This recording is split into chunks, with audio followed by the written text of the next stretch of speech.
বা কেউ কিছু বলছে, কোনো দৃশ্যপট কিংবা আপনার চাওয়া কিংবা পাওয়া, এই জিনিসগুলো কিন্তু জিকিরের মাঝে চলে আসে।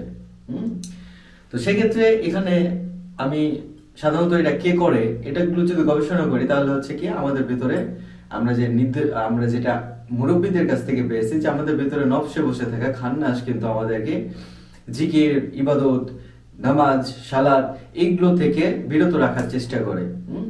ইভেন যখন আমরা করতেছি জিকির কিংবা সালাত করতেছি কিংবা হচ্ছে ইবাদত করতেছি কোনো, তখন ওই ইবাদতের মধ্যে ইবাদতটা আপনি ঠিকই করতেছেন, যেমন জিকির করতেছেন, বাট হচ্ছে আপনার মনের ওই যে আরেকটা অংশ, দুই অংশের খেলা হয়, তো আরেকটা অংশ কিন্তু অন্য কিছু ভাবাচ্ছে আপনাকে।